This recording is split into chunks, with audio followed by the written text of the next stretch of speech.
Hey, this is Mike with Christian Meds. This is the third video on basically the power part of the occult.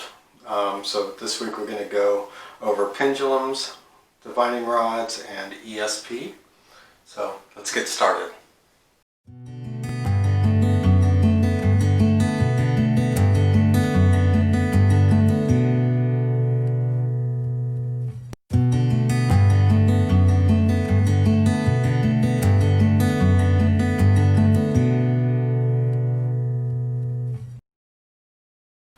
So let's start with pendulums. Okay, pendulums can be affected by one of two things. It can be affected by the electromagnetic spectrum. It also can be affected by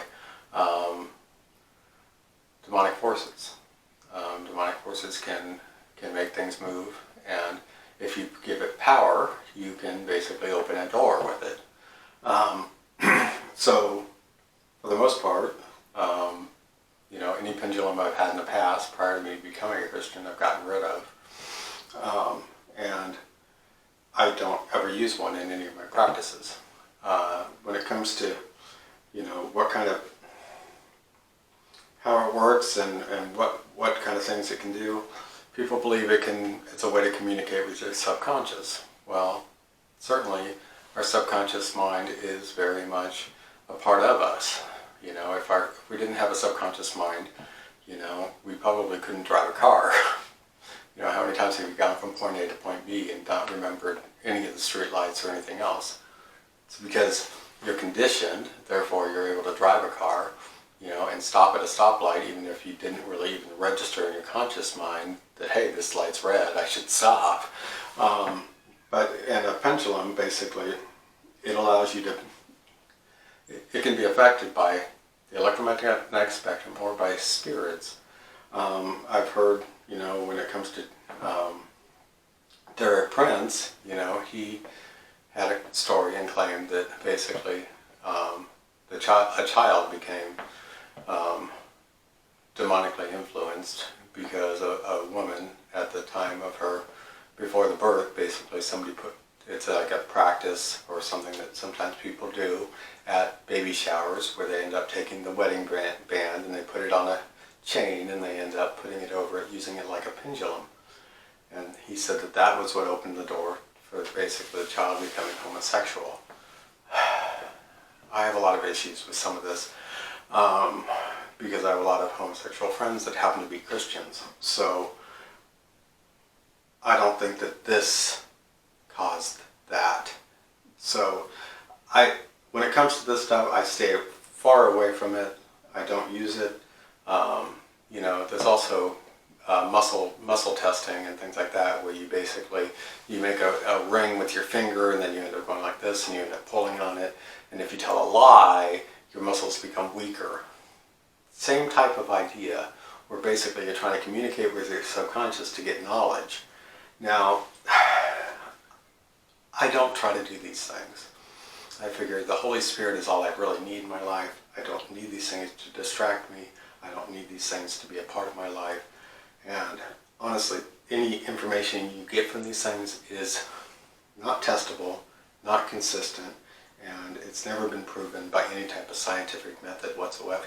So this can have authority over you, and you can end up basically being affected negatively because you're using these types of tools, demonic tools, which can be easily influenced and steered you in a bad direction. The next thing is divining rods. Now, I know my grandparents on their farm had somebody use divining rods to figure out where to drill a well. Now, when it comes to, changes in pressures and changes in the electromagnetic spectrum based upon ley lines, I still believe in all that. I believed in all that prior to becoming a Christian, and I believe on it today. I believe that there really are aspects of the planet that basically there are situations where you can actually be able to tell, whether there's water underneath this given area just because the change in pressure changes. And that is basically because water is a conductor. So that conductor basically allows these things to be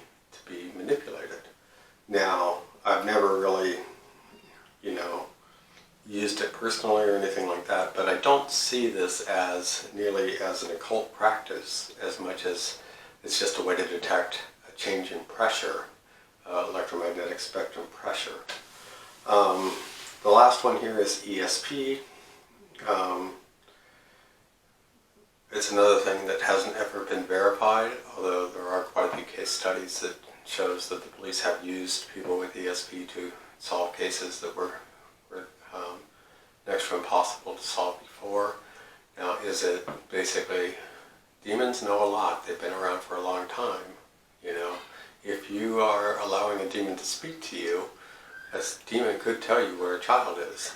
You know, trying to get you to have a relationship with them and not have a relationship with the Holy Spirit. You know, so I would find ESP another thing to just try to stay clear of. I did, you know, years ago, I was a gambler, and I was very good at reading tells and things like that of people. And there's lots of ways to mimic ESP, or even have a sixth sense of kind of the way things are going to go, which has nothing to do with actually a gift or something like that, if you want to call it that. I think the majority of ESP type things that actually are difficult to explain is really a demonic force behind it, trying to tell you something, trying to win over favor with you, and trying to get you distracted from the one true God, the God of the Bible. So those are my thoughts here. Hope you have a pleasant week, and we'll talk to you again next week.